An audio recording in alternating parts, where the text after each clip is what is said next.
Bismillahirrahmanirrahim. Assalamualaikum warahmatullahi wabarakatuh. Pemirsa kaum muslimin dan muslimat yang berbahagia. Alhamdulillah pada sore hari ini bersyukurillah salatan wassalamu ala rasulillah. Di senja ini, di suasana yang bendung berkabut bahkan, terlintas sebuah lintasan dan perenungan setelah saya membaca dua buku besar, dua buku yang banyak mempengaruhi kalangan muslim baik pemikir ataupun para sufi, karya dari Muhammad Iqbal yang judulnya adalah Javid Nama. Ini bukunya yang bermakna Kitab Keabadian, ditulis oleh pemikir besar Pakistan yang sering disebut juga sebagai Goethe of the East, Goethe-nya Timur ya. Iqbal, pemikir besar kita dari Pakistan, penggagas two nation theory ya, pemisahan antara India dan Pakistan. Yang kedua adalah buku Al-Mathnawi karya Sufi Agung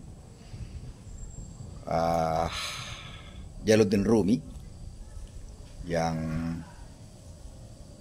asal beliau banyak diakui oleh Turki, kemudian oleh Persia, kemudian oleh Iran ya, bahkan Afghanistan.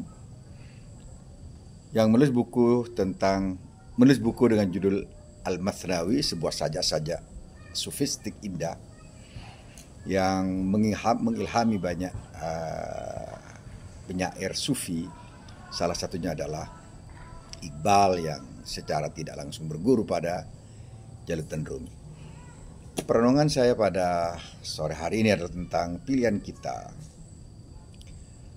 Kita seringkali menyatakan secara lisan bahwa kita memiliki Tuhan, yakni Allah Subhanahu wa Ta'ala. Tapi pada kenyataannya, pada realitanya, kita kadang-kala bergeser, mengecilkan peran Tuhan pada Allah Subhanahu wa Ta'ala dalam kehidupan kita seharian. Sehingga kepercayaan kita kepada Tuhan tidak menjadi penuh, kepercayaan kita kepada Tuhan tidak menjadi full, bahkan seringkali kita melecehkan dalam tanda kutip kehadiran Sang Maha Kuasa. Karena kita seringkali melakukan tindakan-tindakan yang sudah pasti diketahui oleh Allah Subhanahu wa Ta'ala, tapi kita seakan-akan kita tidak menghargai, tidak mengindahkan kehadiran Sang Maha Kuasa itu. Kita bermaksiat mungkin di tempat-tempat gelap, baik gelap dalam artian suasana ataupun gelap dalam artian pikiran dan batin kita semua. Kita seringkali menjadikan Allah sebagai tameng dalam kehidupan kita untuk mengkelabui banyak orang atas nama agama, atas nama dakwah, atas nama mungkin syariat dan semacamnya. Tapi dalam prakteknya kita sendiri yang melakukan pelanggaran terhadap norma-norma agama itu, baik dakwah-dakwah kita, mungkin agama kita, mungkin syariat kita. Sehingga kemudian terjadilah kementahan beragama kita, cara beragama kita yang mentah dan hampa, karena kita kehilangan kesantan berrohani beragama kita, dan kita hanya berampas ria dengan cara beragama kita. Antara apa yang kita katakan dengan apa yang kita lakukan seringkali mengalami komplikasi yang akut, mengalami keretakan luar biasa. Sebenarnya cara kita beragama menjadi cara beragama yang berserpi, menjadi beragama yang tidak komplit, menjadi cara beragama yang mengalami keretakan dalam perjalanannya.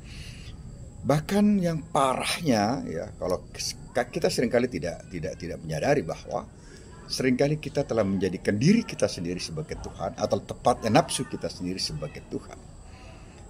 Maksudnya adalah tatkala kita menuruti hawa nafsu kita dan sementara mengenyampingkan aturan Tuhan dengan alasan apapun, dengan alasan yang dibikin-bikin, dengan alasan yang dibenar-benarkan, dengan alasan yang disilat lidahi, ya, kita tetap mensyirikkan dalam tanda kutip Allah Subhanahu wa taala dengan apa yang kita turuti. Dan ini jelas kata Allah Subhanahu wa taala dalam Al-Qur'an, afaraita man ittakhadha ilahahu hawa. Tidakkah kau lihat beberapa orang-orang yang menjadikan hawa nafsunya sebagai Tuhan. Dan ini nyata. Kita seringkali ikut pemikiran kita walaupun itu jelas-jelas bertabrakan dengan aturan Allah Subhanahu wa taala. Kita seringkali menuruti hawa nafsu kita walaupun jelas-jelas nyata bertabrakan dengan perintah Tuhan, dengan aturan Quran, dengan aturan hadis Rasulullah SAW. Tapi kita seringkali mencarikan pembenarannya dengan berbagai hela, dengan berbagai cara, dengan berbagai logika yang kita benarkan sendiri, kita nyatakan itu sahih, kita nyatakan itu absah dalam perjalanan kita semua.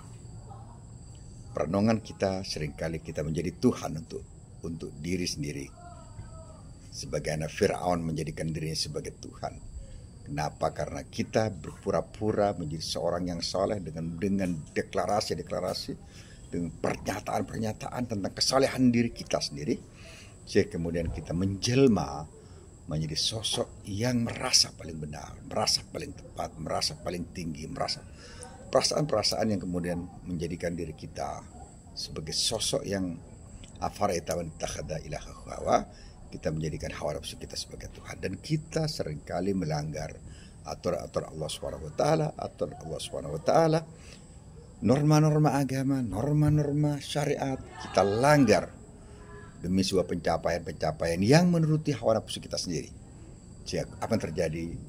Pemirsa rahmatullah, yang terjadi adalah kita melakukan segala cara untuk mencapai tujuan kita, baik tujuan individu, baik tujuan kelompok, baik atas nama negara.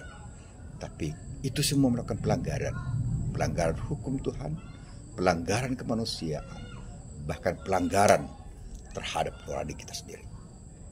Sebuah perenungan dari buku Al-Masnawi, kemudian juga buku Iqbal yang saya baca pada sore hari ini, bertanggal 11 bulan Oktober tahun 2024. Semoga kita betul-betul menjadi hamba Allah Subhanahu wa taala yang betul-betul menjadikan Allah sebagai center dari tujuan kita, menjadi pusat penghambaan kita, menjadi pusat pengabdian kita. Jangan-jangan kita mengatakan mengabdi kepada Allah, tapi kita mungkin mengabdi pada kekuasaan, mengabdi pada harta, mengabdi pada dunia, bahkan seringkali mengabdi pada hawa nafsu kita, pada logika kita yang sebenarnya sekali lagi menubruk, menabrak, menghantam norma-norma agama yang diajarkan Allah Subhanahu wa taala. Assalamualaikum warahmatullahi wabarakatuh.